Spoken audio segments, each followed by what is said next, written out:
Asante na karibu katika mwendelezo wa kile kinachoendelea Mahakama Kuu ya Tanzania, masjala ndogo ya Dar es Salaam, katika kesi inayomhusu Tundu Antipas Lissu.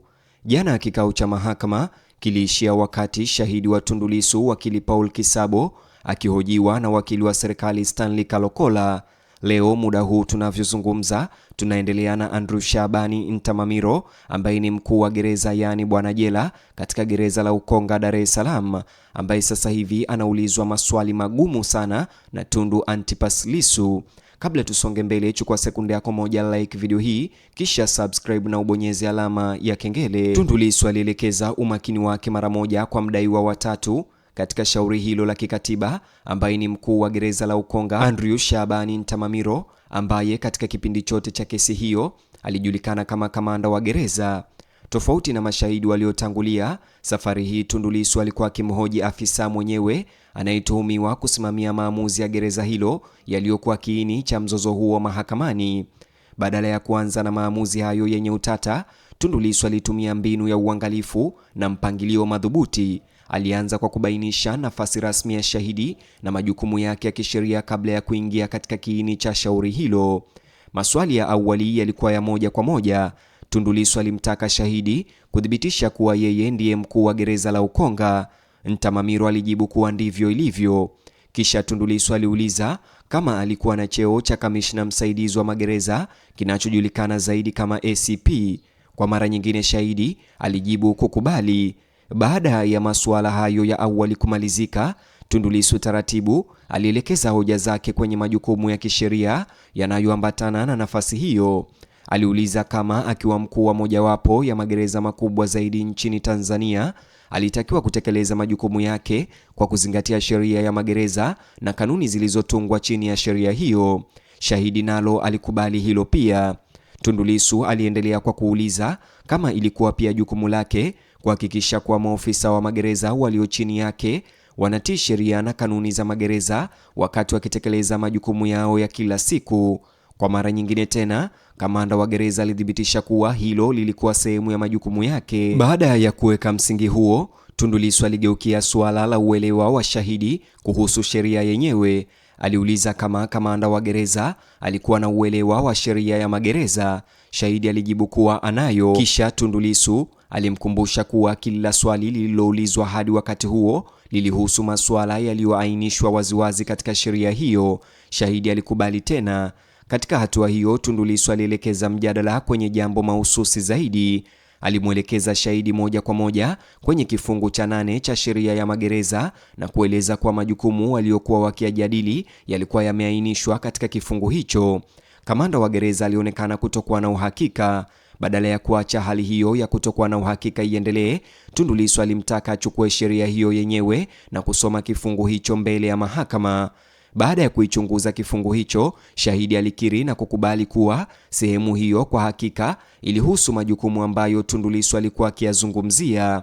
Baada ya kupata ukiri huo, Tundu Lissu alihamia kwenye suala jingine muhimu: nyaraka za kisheria zinazosimamia uendeshaji wa magereza mbali na sheria yenyewe. Tundu Lissu aliuliza iwapo shahidi alizifahamu kanuni za magereza zilizotolewa mwaka 1968 pamoja na zile zinazojulikana sana kama maelekezo ya kudumu ya magereza. Mkuu wa magereza alithibitisha kuwa anazijua zote mbili.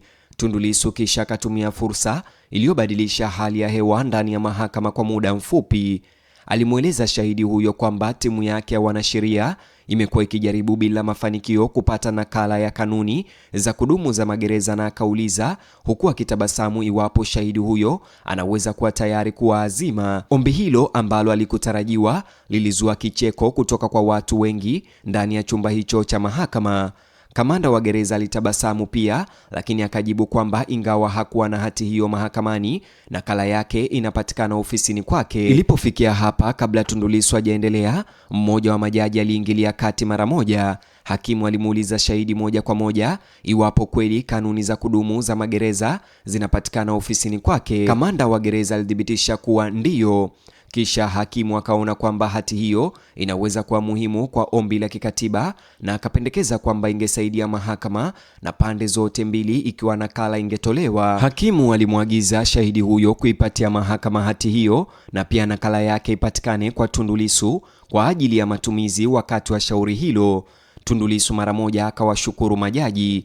Alisema kuwa hati hiyo ingemsaidia pakubwa kwa sababu alinuia kuchunguza masuala kadhaa kupitia zile kanuni za kudumu wakati wa kikao kilichosalia. Pamoja na suala hilo kutatuliwa kwa muda, Tundu Lissu alirejea kwenye mfumo wa kisheria unaosimamia magereza. Alimuuliza shahidi huyo iwapo kanuni za kudumu za magereza zilitolewa na Kamishna Jenerali wa magereza wakati kanuni zenyewe zilitungwa na waziri mwenye dhamana ya magereza. Mkuu wa gereza alithibitisha tofauti hiyo. Tundu Lissu kisha akauliza swali lingine la kisheria. Aliuliza iwapo Kamishna Jenerali anaweza kutoa kanuni za kudumu za magereza baada ya kupata mamlaka kutoka kwa waziri. Wakati huu hata hivyo, shahidi alikiri kuwa hajui.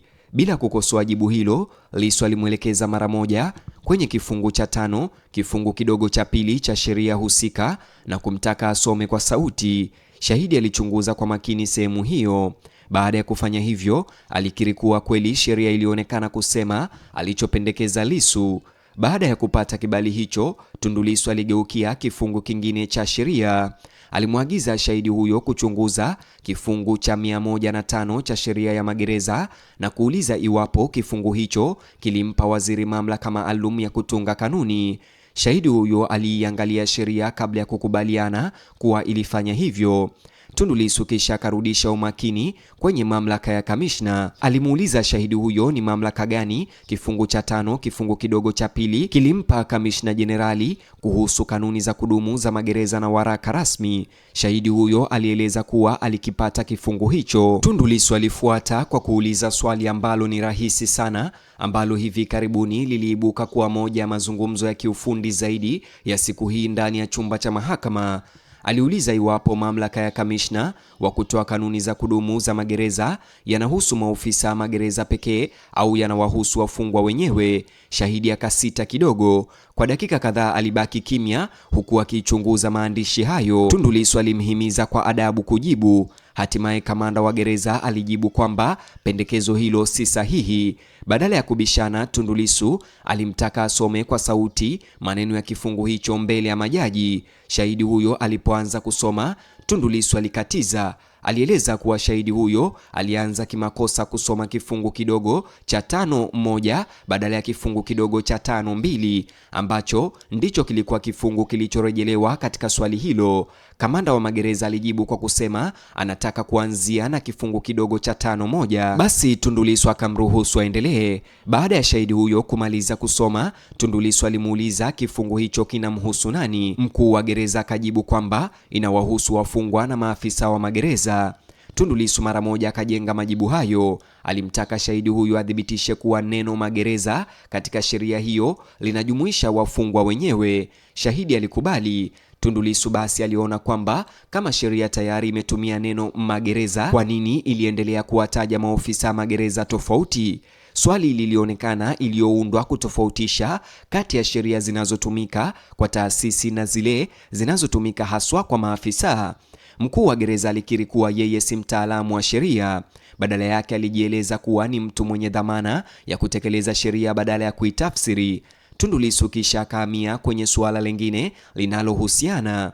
Aliuliza iwapo kwa mujibu wa sheria za Tanzania ni waziri pekee ndiye mwenye mamlaka ya kisheria ya kutunga kanuni zinazohusu wafungwa. Tena shahidi huyo alirudia kusema kwamba yeye hakuwa wakili na alijiona kama msimamizi aliyepewa jukumu la kutekeleza sheria. Hii ilisababisha uingiliaji mwingine kutoka kwa benchi. Mmoja wa majaji hao alieleza kuwa dhumuni la maswali hayo si kumpima shahidi huyo kuwa ni msomi wa kisheria, bali ni kutaka kujua kama anaelewa mamlaka ya kisheria ya sheria anazosimamia kila siku akiwa ofisa mfawidhi wa gereza hilo la Ukonga. Baada ya kusikiliza kwa makini, mkuu wa gereza aliomba swali hilo lirudiwe tena. Tundu Lissu aliuliza kwa mara nyingine bila kuchoka iwapo mamlaka ya kisheria ya kutoa kanuni zinazosimamia wafungwa ni ya waziri. Safari hii shahidi shahidi alijibu kuwa hajui. Kisha Tundu Lissu akamwelekeza kwenye kifungu kingine mahususi, kifungu cha 105 kifungu kidogo cha kwanza. Alimtaka shahidi huyo kuchunguza kifungu kidogo kinachohusu upekuzi wa wafungwa na taratibu zinazohusiana na magereza. Awali mkuu wa magereza hakukubaliana na tafsiri ya Lissu. Tundu Lissu alimwagiza kwa utulivu asome sehemu moja kwa moja kutoka kwenye sheria.